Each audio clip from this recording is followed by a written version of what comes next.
Boa noite, meus amigos, boa noite, minhas amigas. Sejam bem-vindos, sejam bem-vindas à comunidade Terceiro Ato. A você que já conhece a comunidade Terceiro Ato, você deve estar estranhando o layout e a forma do projeto, ou pelo menos de como estamos apresentando. Mas você sabe, devido a muitas restrições e ao cuidado com a saúde, estamos fazendo todo esse projeto e esse trabalho de casa. Para você que não conhece a comunidade Terceiro Ato, eu vou deixar aí embaixo o nosso site, terceiroato.com.br. Dá uma passadinha lá, conheça a comunidade Terceiro Ato. Fora desse período, desta época de pandemia, nós temos diversos cursos e diversas atividades. Aula de inglês, espanhol, italiano, violão, muitas e muitas atividades gratuitas para a comunidade, para as pessoas que nos cercam. Essa é a comunidade Terceiro Ato. Só relembrando, nós mudamos de endereço, estamos agora ali no bairro Assunção. Você vai poder mais para frente ter novas informações quanto ao nosso endereço físico, para no futuro, quando tudo se normalizar, poder nos visitar. Mas para você que não nos conhece, entra no nosso site, conheça um pouco melhor como funciona a comunidade Terceiro Ato. Nessa semana especial, semana de Páscoa, temos trazido aí convidados especiais para tratar sobre temas importantes para a nossa vida pessoal, profissional e para a nossa vida espiritual. Hoje, continuamos com ele, o professor Benedito Muniz. Muniz, que é consultor de empresa, que trabalha na área de recursos humanos da empresa Vale, está conosco hoje. E o tema é Páscoa. Quando a vida faz sentido? Você já deve ter se perguntado em algum momento, faz sentido a minha vida? Tem algum sentido a minha vida? Professor Muniz, bem-vindo mais uma vez. É bacana ter o senhor mais uma vez conosco aqui. E agora, faça as honras, é com o senhor. Muito obrigado, meu caro William. Boa noite, meu amigo, minha amiga. Estamos nesse clima de Páscoa e de muita aproximação por esses lockdowns da vida aí, não é não? E temos abordado já dois temas, a Páscoa no contexto de emoções, porque Páscoa é libertação, não é? Então, demos esse primeiro enfoque no mundo das emoções. Nós não podemos ser escravos de nossas emoções e complicar relacionamentos. Isso chama-se inteligência emocional.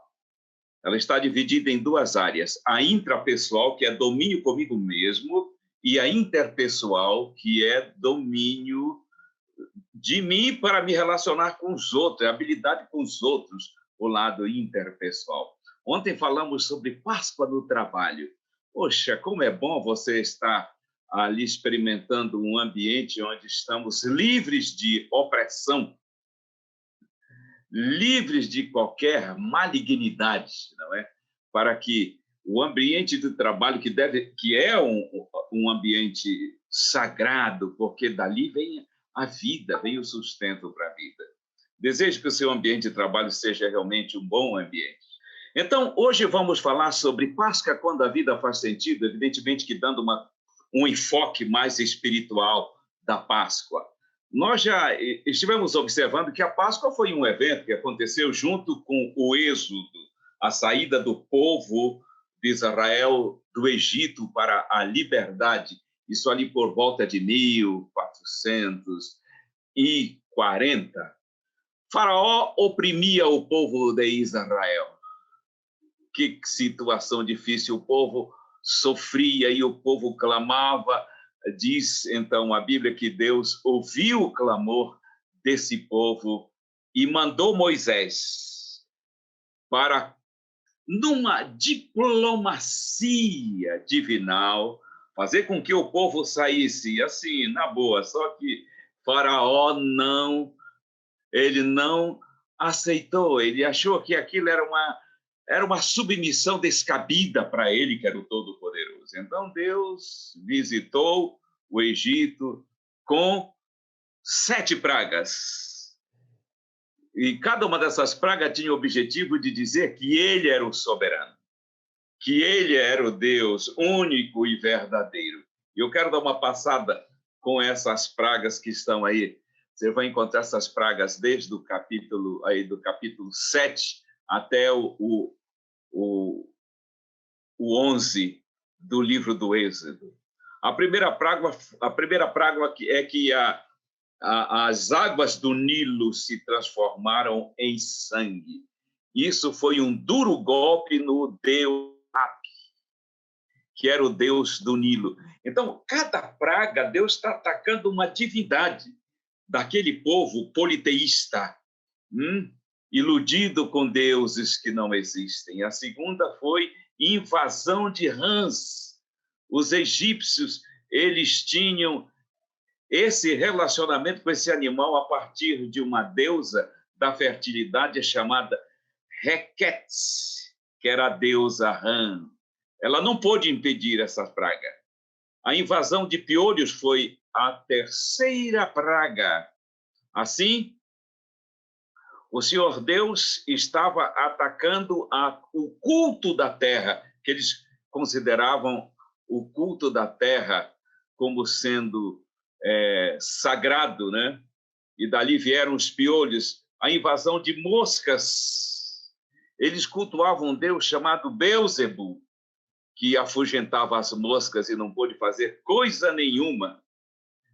A praga sobre a peste nos animais foi um atentado contra Amon, que era o deus dos animais. Praga das úlceras, contra o deus Tifon, protetor de qualquer ferida. A sétima praga contra a deusa Serafis, protetora da lavoura do Egito. E a oitava praga, a invasão dos gafanhotos, contra Serafis e Ísis, que protegiam a vegetação. Duas deidades, duas divindades que não puderam fazer absolutamente nada para proteger os egípcios. A nona praga foi trevas. Aqui foi um golpe direto em Ra, o deus do sol. E também sobre o próprio faraó, que se considerava um filho de Ra.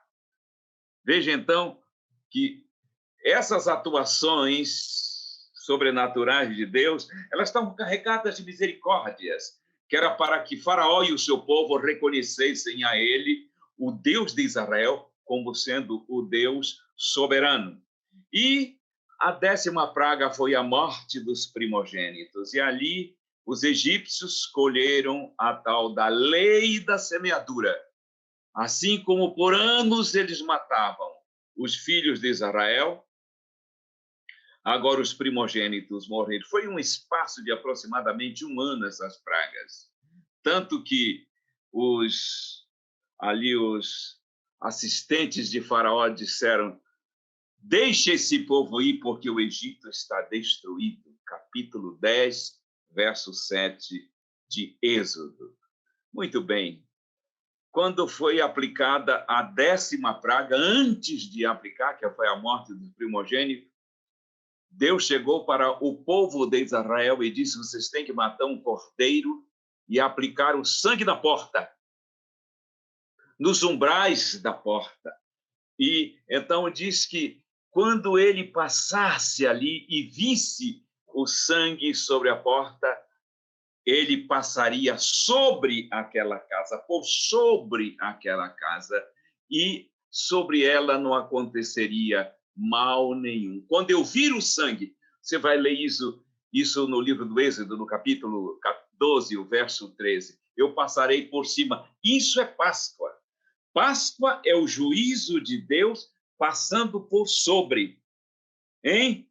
É o juízo de Deus não se abatendo sobre as casas e as pessoas que tinham o sangue nos umbrais da porta. Na verdade, em inglês, a expressão Passover é a que melhor interpreta o sentimento de Páscoa, que é passar sobre. O juízo passou sobre a casa dos israelitas, porque eles haviam matado o cordeiro e aplicado o sangue na porta. Páscoa, então, tem essa mensagem de proteção divina sobre o juízo da morte. Então, no dia da libertação do povo no Egito, existia morte em todas as casas dos hebreus, dos israelitas e dos egípcios. Só que na casa dos egípcios existia primogênito morto. Na casa dos israelitas havia um cordeiro morto. Daqui a pouco vamos, então, para a interpretação de todo esse conteúdo. A Páscoa passou, então, a ser um mandamento divino para ser celebrada. Livro do Êxodo 12, 14, o Senhor Deus disse: vocês têm que comemorar esse dia de libertação. Então, quando o povo judeu comemorava a Páscoa, ou comemora a Páscoa, eles estão celebrando a libertação de uma escravatura para uma vida livre. Agora, isso tem uma aplicação espiritual, e é disso que vamos tratar. A escravatura egípcia é, no cristianismo, símbolo da escravatura do pecado antes da pessoa conhecer Deus, conhecer a Jesus. Faraó e seu regime opressor representa a opressão do mundo espiritual sobre as pessoas presas, vítimas do pecado. O cordeiro morto é símbolo de Cristo, aquele que nos substituiu no juízo. Então, para que fôssemos poupados, Jesus veio e assumiu nossa causa, morrendo por nós. Isso chama-se substituição. Tanto que o apóstolo Paulo, na sua visão teológica, ele vai dizer assim na sua primeira carta aos Coríntios, no capítulo 5, verso 7, ele vai dizer assim que Cristo é a nossa Páscoa. Isto é, ele é o nosso substituto no juízo. O sangue daquele cordeiro que foi morto e aplicado na porta significa a aplicação dos méritos salvadores de Jesus Cristo em nossa vida. O povo israelita não foi salvo da morte, os primogênitos dos israelitas não morreram naquela noite, não apenas porque o cordeiro foi morto, mas porque eles aplicaram o sangue na porta. Se eles houvessem matado o cordeiro, mas não aplicado o sangue na porta, haveria morte de primogênito do mesmo jeito na casa dos israelitas, mas eles aplicaram o sangue na porta. Olha aqui, ó. Jesus morrendo por você e por mim, mas sem que a gente aplique esses méritos perdoadores dele no nosso coração, de nada vai adiantar. Se Cristo não for aplicado na minha vida, isso é a aplicação do sangue dele, do seu perdão na minha vida, para mim, a sua morte é apenas um fato histórico. Não tem nada a ver com a minha redenção espiritual. Muito bem, mas evidentemente que nós, espertos do jeito que somos, nós queremos aplicar os méritos salvadores de Jesus Cristo em nossa vida. Por quê? Porque aplicando os méritos salvíficos de Cristo em minha vida, aceitando o seu perdão em arrependimento da minha vida pecaminosa, então o juízo que deveria se abater sobre mim é passado por sobre mim. Isso é Páscoa. Páscoa é quando eu não tenho mais na minha vida espiritual nenhuma condenação, porque eu tenho a Cristo que me substituiu no juízo. Ok? A libertação do Egito representa, espiritualmente falando, a libertação do império do mal, onde a pessoa se encontra antes de entregar sua vida a Jesus. O apóstolo São Paulo, quando vai falar disso, ele diz assim: ele nos tirou, ele nos livrou, nos libertou do império das trevas para o reino do seu amor. Que coisa mais linda, hein? A Páscoa também aponta para um grande êxodo que está aí pela frente. Uma grande saída deste mundo de pecado para o reino de glória. Vocês Deixa eu dar uma entrada aqui para quem ainda não tem uma sintonia assim com o Evangelho, com a Bíblia, que para os cristãos a Páscoa foi substituída por uma cerimônia que no cristianismo é chamado de Santa Ceia. Então, quando os judeus comiam a Páscoa, ali estava o cordeiro morto, o pão que representava Jesus. Agora, no cristianismo, quando a gente vai participar da Santa Ceia, ali tem um cálice que representa o seu sangue derramado por nós e o pão que representa o seu corpo, que nos substituiu no juízo. Tomando o vinho puro de uva e comendo aquele pão sem fermento, eu quero dizer o seguinte: eu quero que Jesus Cristo habite em mim de forma tão plena e profunda como os nutrientes desse bocadinho de suco, de vinho, de uva, suco de uva, e esse pão serão distribuídos no meu corpo inteiro. Eu quero que Cristo habite. É a Santa Ceia. Então, preste atenção que eu quero falar de um êxodo que vem aí pela frente. O apóstolo São Paulo, ele disse assim: todas as vezes que beberdes deste cálice e todas as vezes que comerdes deste pão, que representa Cristo, anunciais a morte do Senhor, quer dizer, a Páscoa que nos substituiu, o Cordeiro que nos substituiu, até que ele venha. Aponta para a volta gloriosa de Jesus nas nuvens do céu. Ouvimos bem isso? Então, o cristianismo celebra ainda a Santa Ceia numa substituição da Páscoa, evidentemente, e quando faz isso, lembra que o Cordeiro foi morto em nosso lugar e que ele virá em glória e em majestade para nos levar desse mundo para o seu reino de glória. Então, a Páscoa aponta para a morte de Jesus, dizendo que nela nós encontramos perdão, por isso nós temos o nosso passado resolvido. Mas também a Páscoa e a Santa Ceia apontam para o glorioso dia da volta de Jesus, dizendo que o nosso futuro está assegurado. Que grande momento para nós sentirmos o que podemos chamar verdadeiramente de o sentido da vida. O que é o sentido da vida? O sentido da vida é quando nós encontramos toda essa obra salvadora de Jesus Cristo e que resolve o nosso passado, que nos assiste no presente e que nos canaliza para o futuro.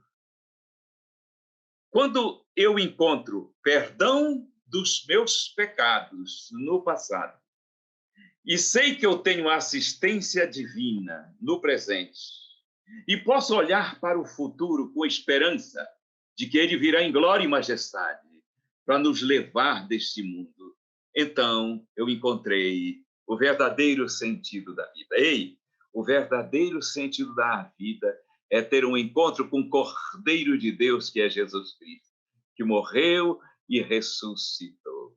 Deixa eu fechar com você dizendo 3 expressões.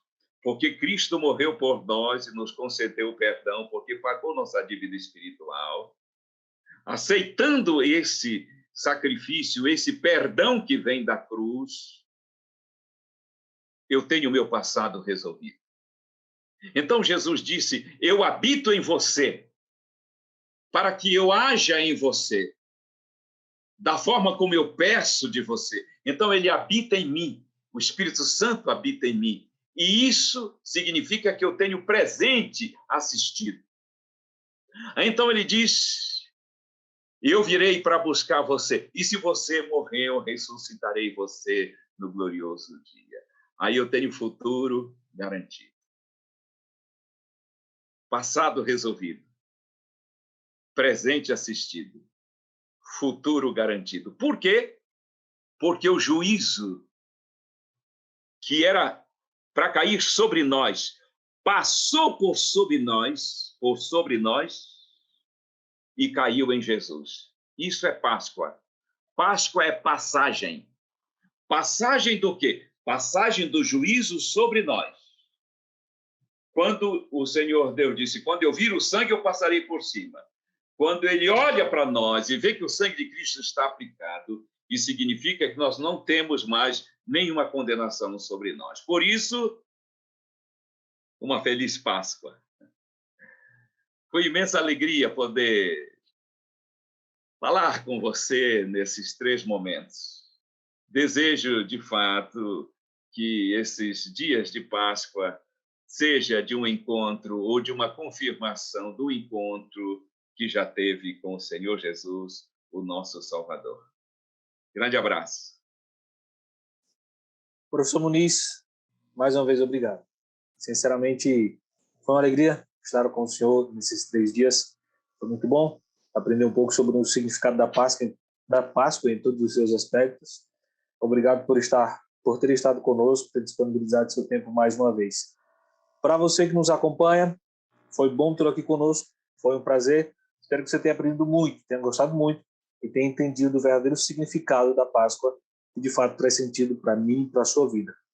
Um grande abraço, fique com Deus e até a próxima.